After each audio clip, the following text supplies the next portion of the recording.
Bem-vindos, alunos e alunas. Esse é mais um vídeo do canal BioResolve e retomando a nossa jornada na resolução das questões do Enem de 2009, passamos para a nossa questão de hoje. Acompanhe comigo aí. A questão de hoje ela fala especificamente do ciclo do carbono. Então, é uma questão enraizada lá na ecologia, nos ciclos biogeoquímicos. Acompanhem o enunciado aí comigo.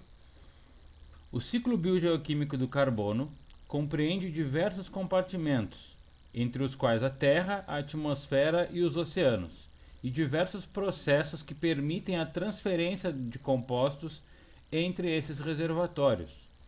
Os estoques de carbono armazenados na forma de recursos não renováveis, por exemplo, o petróleo, são limitados, sendo de grande relevância que se perceba a importância da substituição de combustíveis fósseis por combustíveis de fontes renováveis. A utilização de combustíveis fósseis interfere no ciclo do carbono, pois provoca. Então, nós temos que ter um entendimento um pouquinho mais aprofundado do ciclo do carbono para reconhecer quais são os impactos dessa utilização dos combustíveis fósseis. E aí eu trago para vocês um pequeno resumo do ciclo do carbono aqui. Então, nós temos uma grande referência ali ao CO2 na atmosfera e alguns fenômenos que colaboram para a liberação desse CO2 na atmosfera e fenômenos que vão atuar na redução desse processo. Então vocês têm como processo que vai causar a redução do CO2 a fotossíntese. Então, os organismos lá da cadeia alimentar, classificados como produtores, são responsáveis por realizar essa redução do CO2 na atmosfera. Esse CO2 vai ser incorporado à matéria orgânica, então ele vai compor os carboidratos primariamente e vai seguir toda uma cadeia alimentar, garantindo o funcionamento da mesma. Os processos que são responsáveis por liberar CO2 para a atmosfera, então, vão ser a respiração, aqui no esquema representado pela respiração das plantas e dos animais, e também o processo de combustão. E aqui, vejam, bem no lado direito da imagem, aí, vocês têm uma definição, né, uma representação, melhor dizendo, do combustível fóssil nesse processo. Então vejam que o combustível fóssil ele vem da decomposição da matéria orgânica. Depois de muito tempo, ela forma então esse combustível, e a combustão do combustível fóssil faz com que os níveis de CO2 da atmosfera aumentem. Então essa é a relação entre queima de combustível fóssil e CO2, tá? E o ciclo do carbono. Bom, vamos voltar lá para a nossa questão para entender, ver qual é a resposta correta então, qual é a alternativa correta dessa questão. Primeira alternativa, a utilização de combustíveis fósseis interfere no ciclo do carbono, pois provoca aumento da porcentagem de carbono contido na Terra. Essa alternativa, pessoal, ela está incorreta. Por quê? A quantidade de matéria que nós temos no planeta ela é finita.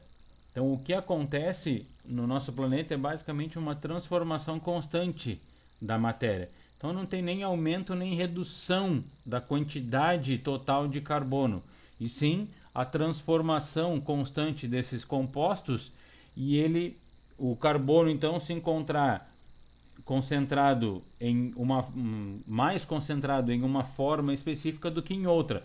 Ou seja, concentrado em maior quantidade como CO2 do que como matéria orgânica. Mas a quantidade total de carbono ela vai se manter exatamente a mesma. A queima de combustíveis fósseis não vai alterar a porcentagem de carbono no planeta. Letra B. A utilização de combustíveis fósseis interfere no ciclo do carbono, pois provoca redução na taxa de fotossíntese dos vegetais superiores. Bom, essa relação entre gás carbônico e fotossíntese, nós temos que entender que o gás carbônico ele é um dos ingredientes para o processo fotossintético. Então, a queima de combustível fóssil liberando CO2 para a atmosfera, numa análise superficial, nós poderíamos até dizer que teria um aumento da fotossíntese. Olha, eu estou fornecendo um dos ingredientes em maior quantidade, então não vai ter uma redução, e sim um aumento desse processo. Depois, a letra C. A utilização de combustíveis fósseis interfere no ciclo do carbono, pois provoca aumento da produção de carboidratos de origem vegetal. Então, liberando essa maior quantidade de CO2, eu tenho uma colaboração para que a fotossíntese ocorra. Só que isso vai ter um limite. Então, não é porque eu tenho uma otimização do processo fotossintético que eu posso liberar CO2 em grandes quantidades. Então, os vegetais do planeta, eles têm um limite para a quantidade de CO2 que eles vão absorver. Então, não adianta liberar quantidades absurdas, porque eu vou ter problemas decorrentes disso. Então, esse aumento da produção de carboidratos nunca vai ser tão relevante assim pelo aumento de CO2. Eu preciso dos outros componentes também. Então, só esse fator aumentando, ele acaba não sendo suficiente para justificar um aumento da produção de carboidratos. A letra D nos diz o seguinte: a utilização de combustíveis fósseis interfere no ciclo do carbono, pois provoca aumento na quantidade de carbono presente na atmosfera. E aí, voltando ao nosso esquema lá, nós temos uma relação direta da queima do combustível fóssil com o aumento de carbono na atmosfera. E aí isso vai ter um problema grave devido a uma intensificação do efeito estufa, que é um efeito local, né, e é importante para a manutenção da vida do planeta, mas as altas taxas de CO2 na atmosfera fazem com que esse fenômeno se intensifique e acabe alterando o funcionamento dos ecossistemas. E a letra E, então, nós já sabemos que a letra D está correta. As outras três anteriores estão erradas. A letra E, já sabemos também que está errada, já que a correta é a letra D. Mas vamos ver qual é o erro da letra E.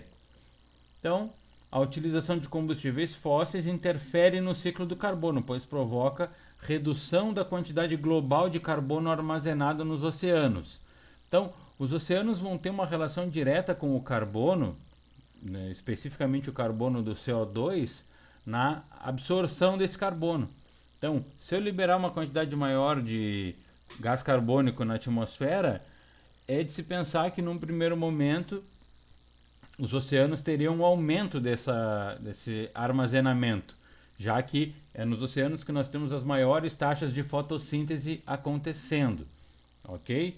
Então, aqui não justifica, o CO2 não seria, não teria esse efeito de redução da quantidade de carbono nos oceanos. Então, essa foi mais uma das questões do Enem de 2009. Espero que tenha ajudado vocês aí nos estudos. Lembrem-se de deixar algum comentário caso tenha alguma dúvida. Se gostaram do vídeo, curtam, compartilhem com os amigos. Se inscrevam aí no canal para acompanhar o trabalho. Bons estudos a todos e até o próximo vídeo.